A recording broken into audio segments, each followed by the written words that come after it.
Just a couple of small questions before I really kind of start off. Is everybody in this room above 18? Great, okay, that's good. Okay, I don't know about whether I can use the word sex. Silence. I can. All right, okay, thank you. How many people are left-handed here in the room? Just 2, okay. And how many people are worried that they're fat? Okay, just 4, okay. How many people are postgraduates? Okay, that's pretty good. Okay, now what I really want to, and I'm not going to ask how many people are gay, lesbian, transgender, because that I don't want to be discussed right now here. Okay, but I'm gay. That's the first thing I want to talk about, because I'm here because I chose to kind of talk about my identity.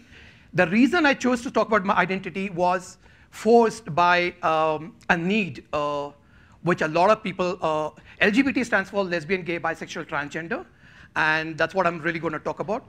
I'm not really, I wouldn't consider myself eclectic. So actually, I'm not the right person to be on the eclectic bandwagon, because my journey has been a very personal journey, a journey which I made because I needed to. So in fact, like, I mean, when you really begin, I mean, which I think all of us are, the first, oops, okay, sorry. Okay, one of the main things is like, why do we need to speak out? I mean, I can speak out as a gay man. Somebody else will speak up as a person from the Northeast. Somebody else will speak up because they need some other rights. But what is important is like people someday or sometime has to speak up, because everybody thinks the problem is somebody else. That somebody else will handle that problem. I don't need to do that. But when the problem reaches very close to you, you would rather actually have to speak up. So when I started my journey, a guy from a small town from South India, very conservative. So the first thing was like my inner self. So when you're confronted with your inner self, what do you confront with? I mean, you realize that you are slightly different because you are a person who possibly like people from the same sex, same gender, and you're totally confused. And some of the things is like sexuality, gender, sexual orientation. Orientation is one thing, but gender and sexuality is two. Most of the younger people would be confronted with this. I mean, when a young boy likes a girl, he is not sure how to express to that girl that he likes her. It's the same with a young guy who is kind of liking another person of the same sex. How do you kind of tell that? And that whole confusion, the ignorance, because there's really not an understanding, at least in India.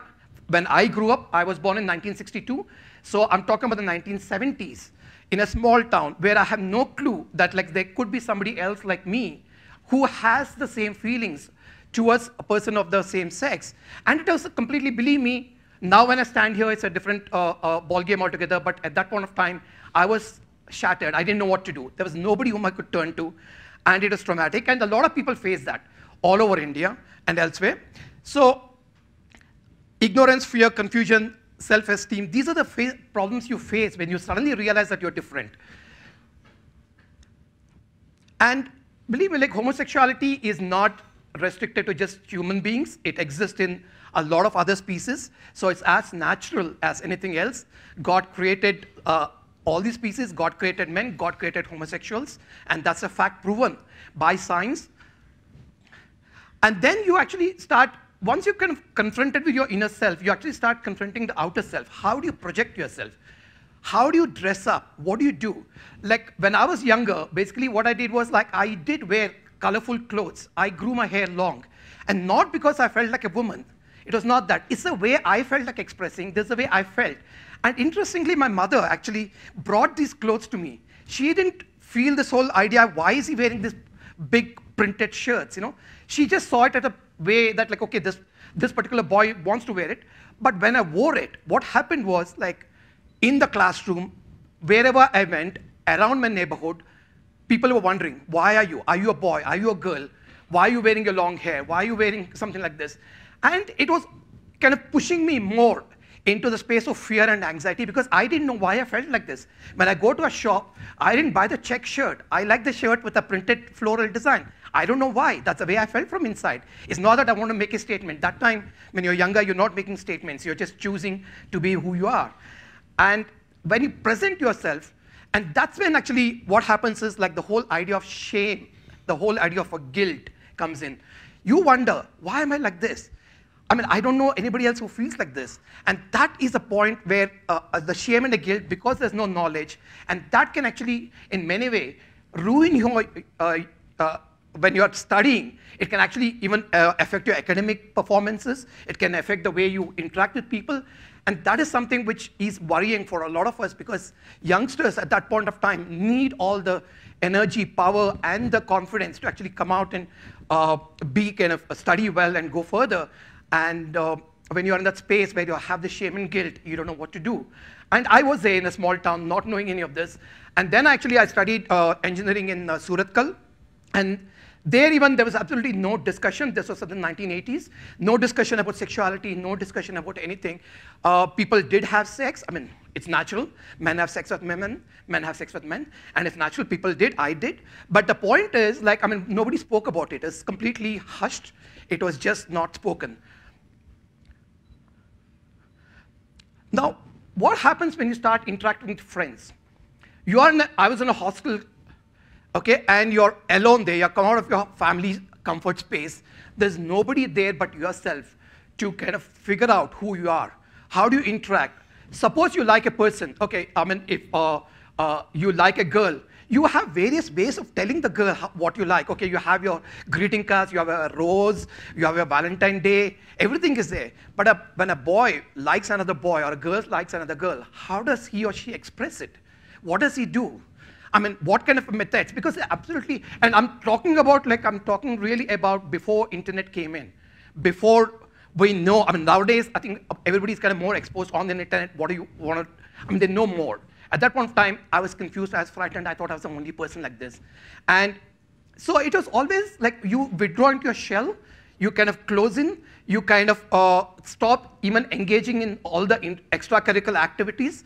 You become isolated completely, and that is the main factor. But like other factors which a lot of people face, youngsters face when they express it out, they are exposed to homophobia, bullying, ragging, and actually a lot of violence. Thankfully, I didn't go through this, which I'm happy, but a lot of youngsters have gone through it when they express it outside in a college or in a hostel, any of these surroundings. They have faced anxiety, depression, and a lot of them suicidal tendencies. People have committed suicide, lesbian, gay, bisexual, transgender people, and that is a tragedy. And sometimes the reason for their suicide is never talked about or expressed because their sexuality is always hidden. We don't know why they committed suicide. Okay, he was kind of not doing well at class, he failed in exam. These are the kind of reasons which are given for a young person committing suicide. Maybe nobody's talked about this actual sexual feelings because nobody really discusses it. When you go to, I mean, in fact, I just want to bring out this. When I actually, I'll come to the next slide on that. So never be bullied into silence, never allow yourself to be made a victim, accept no one's definition of your life. Define yourself. I mean, that's something which it's easy to say, but when you actually are there in that space, I don't know whether how you can actually, with all the factors around you, how do you manage to kind of stay true to yourself? Now, the next step is like, okay, maybe you have told a couple of your friends very quietly, look here, man, I'm gay, I feel this way. And sometimes the friends do accept you and continue to be friends, but a lot of friends do kind of move away. They say, okay, I don't want to do anything with this person because he's weird. I mean, that's the way they look at it. But the point is like, once you've told one or two friends and you feel a little comfortable about who you are, the next step is, which is the most crucial and most difficult, is the family. How do you tell your family? The family understands you. When you say that, as I was telling earlier, if I say that I'm left-handed, okay, the family still understands, okay, you're left-handed. Okay, I mean, do I make you to write with the right hand? No, okay, continue to write with the left hand. And if I say that, okay, you know, mom, I'm feeling really horrible because I feel fat, okay, so she say, okay, go join a gym or I'll kind of control your diet. She has some ideas as to what she can say. But when I tell my mother that I am attracted to a person of the same sex, what does she say? She has no idea. She has no idea what it means. And the first thing which happened to me is when I told my mother that I'm gay, and actually the other big problem is Indian words. We don't have words in the Indian language, most of the Indian language, to express what it means. Gay is a very Western word. I mean, how do I tell my mother that I'm attracted? But I did. One does ski evening. It usually happens very dramatically. You wait for the dusk to happen, then it's all quiet and nobody's at home, just your mother, and you bring up this topic, and then of course the main thing you say is like, I feel that I love other men. And again, you use the word love more than sex, because you feel more comfortable with your mother talking about it. And that's how I came out to my mother. The first reaction, of course, there's tears, drama. I know that every mother would. So I'm not blaming her, but it's the fact that like it's very difficult for her. One is she didn't have any understanding. So the first thing she thought was, oh, he's a hijra, he's a eunuch. That's one of the first things which come to their mind if a person says that, because that's what they've seen in the society outside. And the next question is, what does it mean? Is it because of me? Did I kind of make you, I didn't give you the proper education, I didn't give you the proper family values? What is it? And religion that comes in suddenly out of the blue. Okay, Bhagwan, why did this happen in my house, kind of thing. And then my mother, what happens is most of the mothers kind of start blaming themselves. And that is a big problem. And to bring them out, to have this discussion with them, that is the most difficult for most of the gay men. How do you talk to your mother who has no idea, knowledge about it? And one of the biggest idea is also like, we don't have enough resource material. We don't have books or shows to talk to mothers. Where do they turn to?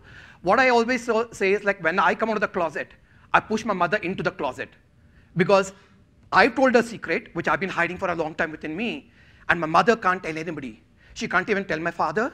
She can't even tell my brother or anybody. So the secret now becomes her, and it is difficult, believe me, because every time she goes to one of our functions where other women are there, and women are asking, why is your son not getting married? And she breaks down at that point of time, because she has no answer. She can't tell her friends in that particular setting that my son is a homosexual, and that's the reason he's not getting married. And believe me, that is traumatic. And the reason is like, we need to prepare our mothers. We need to have a dialogue with them, and to make understand that this is just one aspect of me. What I'm saying is like, I'm not 24/7 homosexual, right? Okay, I'm a filmmaker, I'm a writer, I work, okay? I interact with people, I go to movies, I go have coffee with people. So that's me. It's not that 24/7 I'm actually a homosexual. Now that is something which I think a lot of people do not understand. They equate basically being gay to just sex. And this is the equation we need to really change, saying that the only thing they do is gay men are like any other people, lesbians are like any other human beings. It's just that their sexual orientation is different. That's all we need to talk about. And it's really difficult, believe me. And also one of the main things, most of the family says, what will happen to you in old age? Okay, fine, I might accept that you're gay, that you like men. What do you do? And especially in India, where there's a law which criminalizes homosexuality. I don't know how many people know about the law. There's a law called Section 377, which basically criminalizes homosexuality. And if you're basically caught in a sexual act, which is against the order of nature, as they call it, you can be imprisoned for 10 years or for lifetime. Now, this particular law was actually kind of repealed and changed in 2009 by a Delhi High Court verdict. But again, in 2013, December, the Supreme Court reversed the Delhi High Court order, actually thereby recriminalizing homosexuality. It's pushed a lot of people back into the closet. So the idea is like, what will you do in your old age? Will you find a partner who will take care of you? So a lot of mothers actually say, including mine, get married to a woman. It's okay. If you have desires, have it on the side. It's not a problem. But go ahead with, so get married to a woman. So then actually what you come to is like, you come to the workplace where you actually have your kind of, when you come out, you have bullying, homophobia, marginalization, and you start fighting for equal rights. And you have this whole idea where I started making films about my sexuality, about people, LGBT rights, and that's the way I came out at my workplace. And now actually, it is pretty okay for me to be working because I projected myself in a very positive way. But it can lead to frustration, anger, NBD. NBD means nervous breakdown. A lot of people have gone through that. But it's not good. Sorry. Okay. So, and then actually the other next is like you come out in the media. When you come out in the media, it is a lot of trauma. You could be disinherited, you could be assaulted, and there's loneliness, disillusionment. But it's important for people to speak out. It's important for us to say who we are, whether we're gay, lesbian, bisexual, transgender. And then you actually come out in the society the way I'm here right now, standing before of you, that I'm saying I'm a homosexual, I have no fear, because I've come through this journey. But yes, I mean, right now, because of the law, I am afraid. I don't know what the next step is. I'm fighting for not just myself, for a lot of younger people who came out after 2009, came out of the closet, said that they're gay, lesbian, bisexual, transgender, and they don't know where to go. But for me, it's important that, like somebody like me, I actually start continuing to make movies, films, start writing, start speaking, so that other people who are around actually feel comfortable, and basically the problems actually go away. That's what I'm looking at, and I'm really hoping that like my journey in some way can actually, in some sense, have a positive impact on a lot of people who start off on a similar journey. Today with internet, with a wide information base, it's much more easier to go through this whole thing. You can actually find freedom, happiness, success, love, relationship, fulfillment, and bliss, possibly, if you're comfortable with yourself, if you know who you are, if you're able to express that in a positive way, give love out. And so once the colors of the rainbow actually merge together, it can actually lead to bliss, peace, inner self, outer self. You're totally one with yourself. And that's, I think, is important. Just to close up, labels are for filings, labels for clothing, labels are not for people, so please don't label anybody around. As long as society is anti-gay, then it will seem like being gay is antisocial.